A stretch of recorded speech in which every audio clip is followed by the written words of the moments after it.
Meus queridos irmãos, nós rezamos no início da missa, né? Quem tem a liturgia aí pode até dar uma olhada. Na oração do dia, nós suplicávamos a Deus que as mesmas maravilhas que Ele operou naquele dia de Pentecostes, que Ele opere em nós nesse dia de hoje, né? Então, o ponto central do porquê estamos aqui,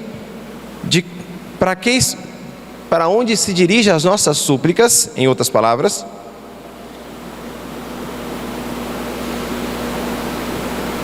é justamente para que aquelas maravilhas que Deus operou naquele dia de Pentecostes, assim como estamos todos reunidos aqui na casa de Deus, como eles estavam no cenáculo, como a gente cantava no cântico inicial, né?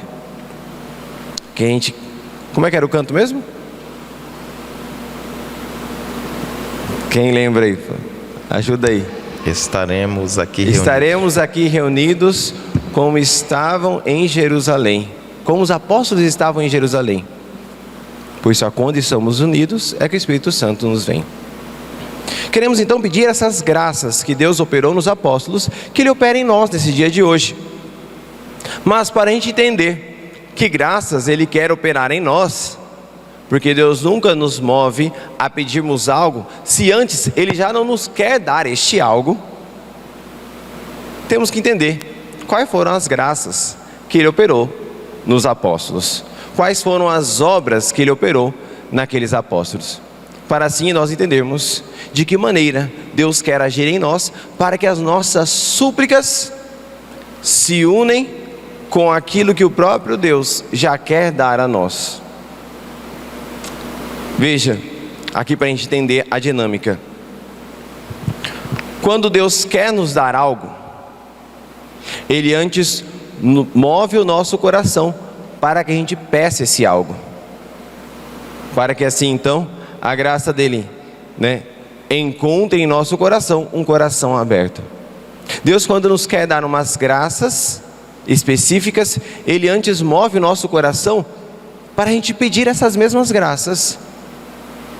Ele move o nosso coração através de uma santa inquietação para pedir aquelas graças específicas, aquela libertação específica. Ele então quer mover hoje nosso coração, porque Ele já quer nos dar aquilo que o nosso coração irá pedir.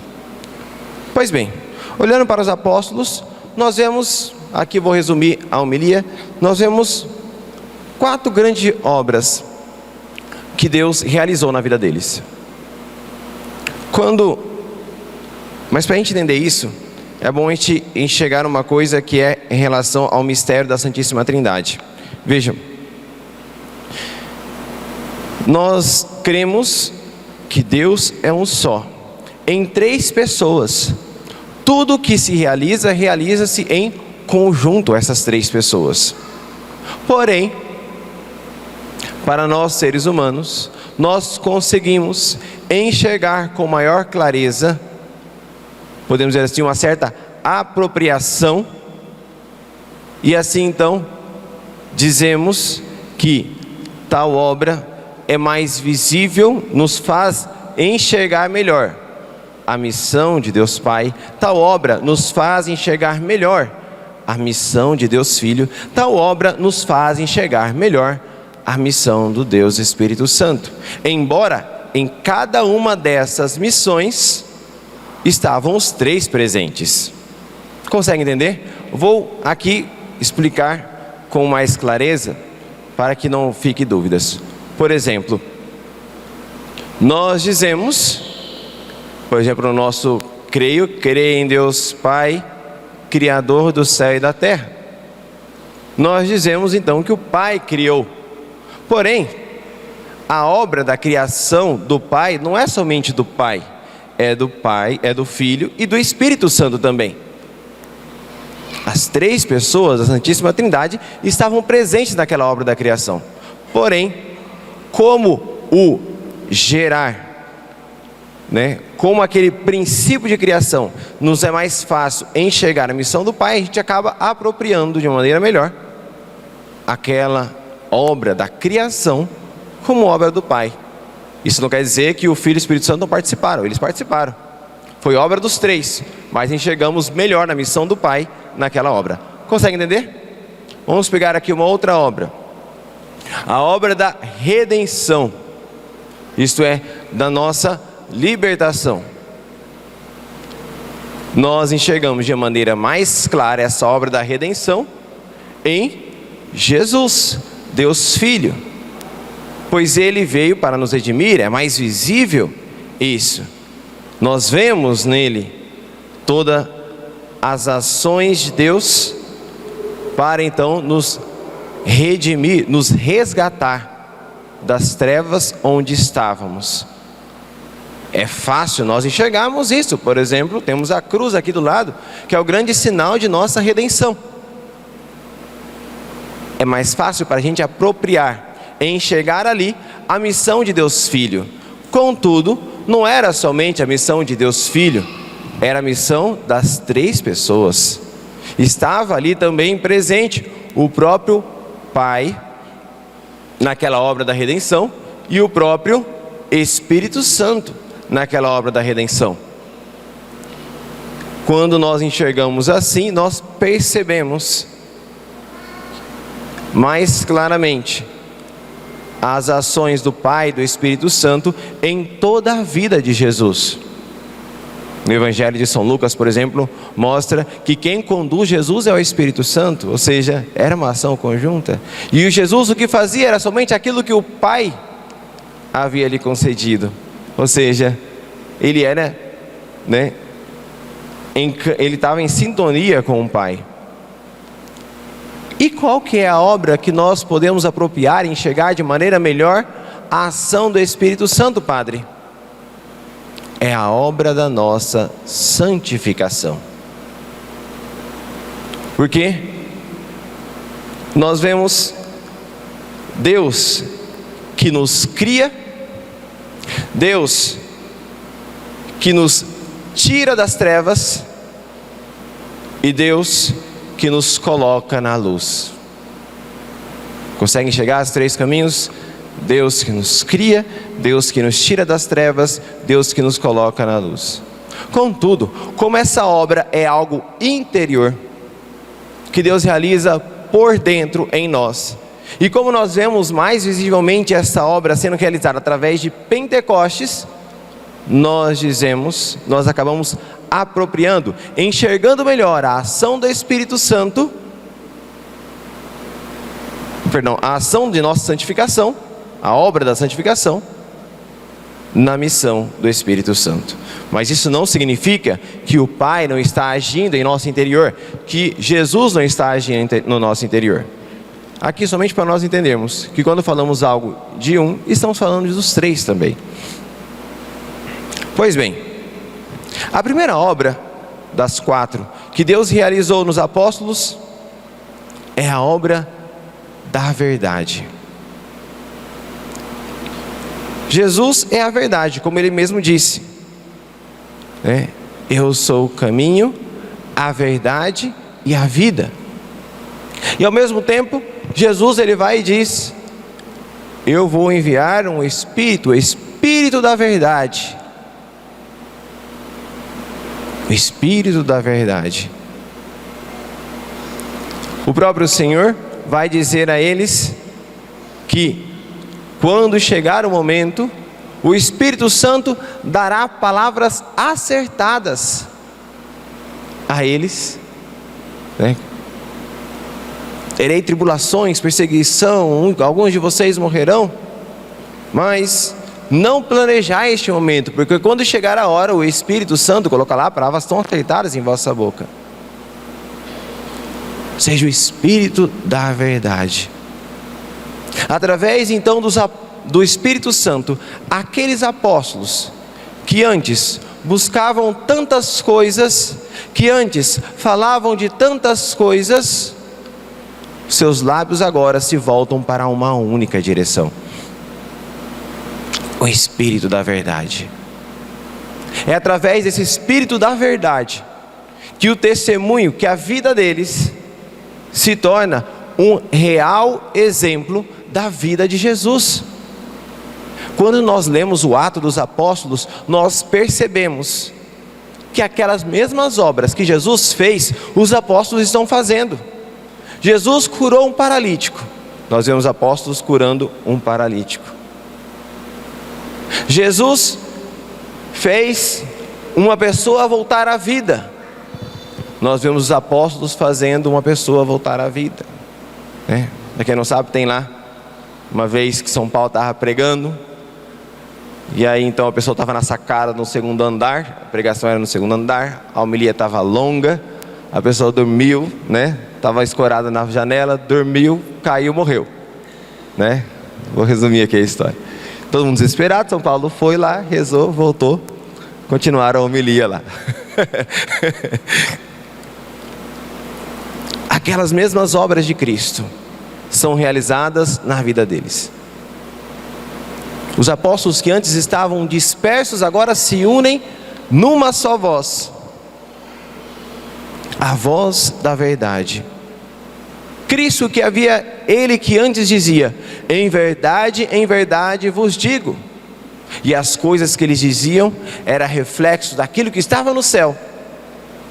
Agora ele dá essa mesma autoridade aos apóstolos, de modo que a palavra deles sejam palavras de verdade. Isso é tão forte, meus queridos irmãos, que eles recebem a missão: o que ligares na terra será ligado no céu, o que desligares na terra será desligado no céu. O Espírito da verdade, palavras acertadas, um testemunho que convence. Por isso é que nós vemos o Espírito em Pentecostes descer em forma de língua, porque através da onde, primeiramente, nós enxergamos a verdade sendo anunciada? Através da fala. Mas não é somente da fala, é de toda a ação, mas a fala é onde nós enxergamos de maneira mais clara a verdade. Línguas de fogo. A segunda obra que Deus realiza no interior daqueles apóstolos é uma obra de amor. Por isso o fogo nos move. Vejam, nenhum ser humano vive sem amar algo. A partir do momento em que ele começa a amar o nada, o desejo de encerrar a sua vida começa a bater à porta. Porque ninguém vive sem amor. Mário, mas eu não amo ninguém. A você mesmo você ama. Porque tudo que nós fazemos é movido por amor. As nossas decisões são movidas por aquilo que nós amamos. O amor é a força que nos atrai àquilo que o nosso coração está inclinado.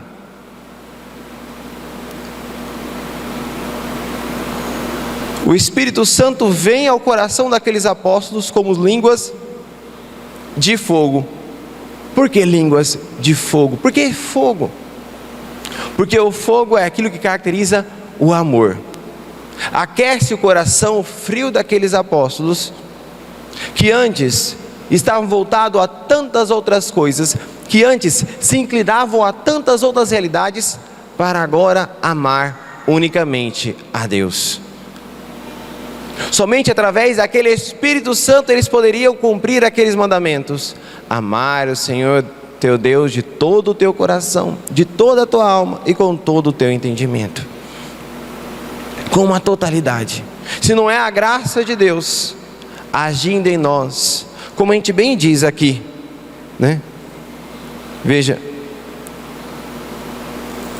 sem a luz que acode, nada o homem pode, nenhum bem há nele. Se não é a graça de Deus nos mover, nenhum bem somos capazes de fazer. O próprio Jesus alertava muito bem isso, quando ele dizia: sem mim, nada podeis fazer. Nada de útil. para a eternidade podeis fazer sem mim. Sem minha graça, que vem através de vós, pelo Espírito, que vem a vós, pelo Espírito Santo. A segunda obra, então, é uma obra de amor. Os apóstolos que antes amavam tantas outras coisas, agora encontram pelo Espírito Santo uma graça abundante de amar unicamente a Cristo. E eles são movidos somente por isso. Existe uma, podemos dizer assim, uma certa profecia lá no livro do Gênesis, quando nós vemos que o ser humano é criado através do barro, e aí no barro Deus sopra para que ele se torne um ser vivente. Deus sopra aquele barro, e assim então surge o homem. É como que dizendo o seguinte: o homem agora começa a se mover através do meu sopro. É como, pegando devidas proporções, tem aqueles brinquedinhos antigamente que a gente pegava e ficava girando, para dar corda. Não sei se vocês lembram, Aí girava, colocava, ele fazia, se movia aquele bonequinho. Pois é mais ou menos essa a realidade. Ele então que nos move. Só podemos agir em nome de Deus se Deus nos mover. Por isso que São Paulo vai dizer: ninguém pode dizer se Jesus é o Senhor se não for movido pelo Espírito Santo. A segunda obra então, uma obra de amor. Mas não somente uma obra de amor. Esse amor os leva a tal ponto dar testemunho de Deus, de maneira a não temer as contrariedades. Quando nós olhamos lá no Evangelho, nós vemos que os apóstolos estavam fechados numa casa com medo dos judeus. Havia um grande medo que pairava sobre eles antes: medo de anunciar, medo de renunciar, medo de abraçar as graças de Deus, medo de combater os erros. Tantos e tantos medos havia no coração daqueles apóstolos, a ponto de, quando chegava o momento da cruz, um negou, outro abandonou, e por aí vai, outro traiu. O coração dos apóstolos estava cheio de medo. Deus então envia o Espírito que dá uma nova força a eles. Essa força de tal maneira grande, olha só, que em Pentecostes, antes de Pentecostes, eles tinham medo de anunciar. O que acontece logo depois? Pedro é o primeiro que sai e começa a pregar nas praças, dizendo às pessoas para que elas se convertam. Esse medo é rompido, é vencido de tal forma que eles vão a anunciar e diziam às pessoas: olha, temei antes, obedeçam antes a Deus do que aos homens, a ponto de sofrerem açoites, perseguições, a ponto de inúmeras vezes caírem nas mãos de assaltantes pelas estradas que eram perigosas, ou a ponto de inúmeras vezes passarem por náufragos em meio ao mar Mediterrâneo, tendo que sair lá no meio do mar nadando para encontrar a praia firme. Mas nada disso os impedia de viver segundo o Espírito de Deus. Eram imbuídos de uma força divina que vencia toda e qualquer fraqueza, que ia além. Esse Espírito que dava uma nova força sobre eles. Por último, essa força, ela também era carregada de uma consolação. A palavra paráclito significa consolação. O próprio Jesus diz: se eu não for ao Pai, o Consolador não virá até vós. O Espírito da consolação. Tem uma passagem do Atos dos Apóstolos, onde Paulo, se não me engano, não lembro se era Paulo ou se era Pedro, estava pregando, não lembro se era em Jerusalém, e ali então há uma grande revolta. Naquela grande revolta, eles são apedrejados, açoitados, são colocados na prisão. E ali naquela prisão, diz assim na passagem do Atos dos Apóstolos: e eles se alegraram por terem sido considerados dignos de sofrerem tais afrontas pelo Senhor. A alegria, o espírito da consolação, que mesmo em meio às inúmeras cruzes que eles passariam, os consolaria. Não vos deixarei órfãos. Essas palavras eram verdades. Os apóstolos, meus queridos irmãos, eles permaneciam sempre retos e sempre constantes em seu caminho, apesar das dificuldades, porque eles sempre experimentavam a consolação da presença de Deus, do próprio Deus agindo neles. O Espírito Santo que os consola. Consolar de que maneira, Padre? Consolar fazendo-os enxergar a verdade, porque eles sabiam que, terminado tudo aquilo, eles estariam junto com Cristo. Consolava, enchendo o coração deles de amor, depois que Cristo havia subido aos céus, e eles não mais viam a Jesus. Consolava-os em meio às suas fraquezas, pois sabiam que era a fraqueza que se revela a própria força. São Paulo vai dizer: eu me alegro em minha fraqueza, porque quando sou fraco, é então que sou forte. Essas mesmas obras, meus queridos irmãos, essas 4 obras, é o que Deus quer realizar em nós hoje, e é por isso que estamos aqui para suplicar. Recapitulando, enxergamos em nós, como dizia no início, Deus nunca nos inspira a pedirmos algo, se Ele antes já não quer nos dar esse algo. Nós enxergamos em nós então, como o nosso coração anseia pela verdade, como o nosso coração está sempre voltando a buscar inúmeras coisas. O contrário da verdade, podemos dizer assim, é uma vã curiosidade, onde o ser humano, ele quer buscar inúmeras coisas, querendo achar a verdade, onde o seu coração vai repousar.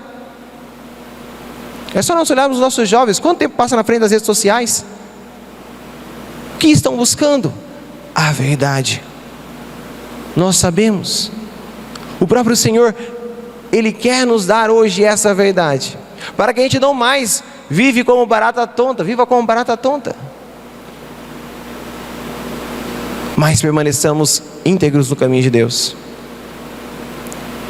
O nosso coração, meus queridos irmãos, sente o quanto necessita amar a Deus, sente o quão pouco ama a Deus.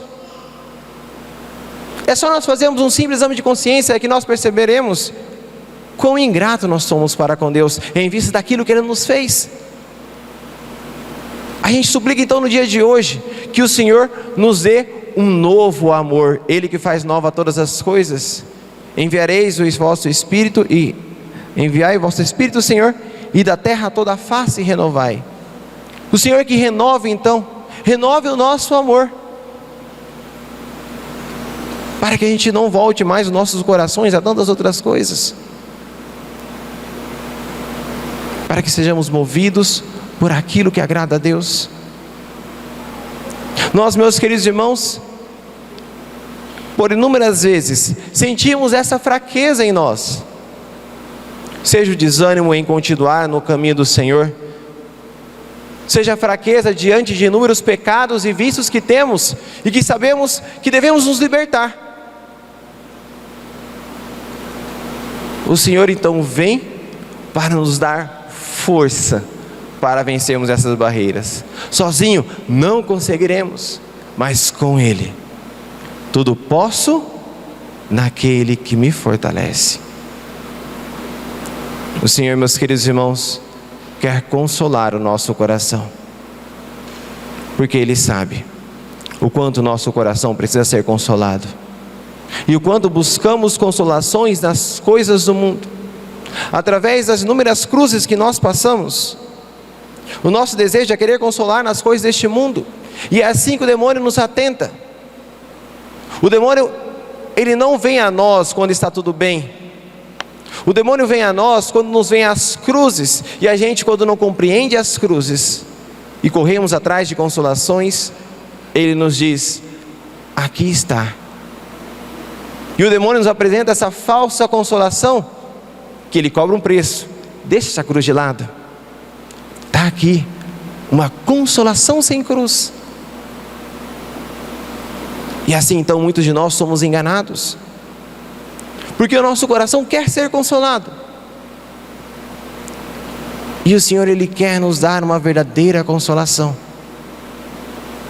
Eis que estarei convosco todos os dias, nos dias bons e nos dias maus, até o fim dos tempos. Outra consolação: vou preparar uma morada para vós, e quando eu tiver preparado um lugar, voltarei e vos levarei comigo, a fim de que onde eu estiver estejais também vós. Quantas consolações Deus já nos mostrou. Portanto, meus queridos irmãos, as mesmas obras que Deus operou nos apóstolos, Ele quer operar em vocês hoje. Supliquemos ao Senhor que nos faça, que a nossa mente se volte àquela verdade que Ele é, que o nosso coração se volte a um único amor que é Deus, que os nossos pés se firmem e permaneçam constantes, mesmo diante das tribulações, e que em nossa vida nós sempre presenciemos a presença de Deus junto a nós. O Senhor nunca nos abandona.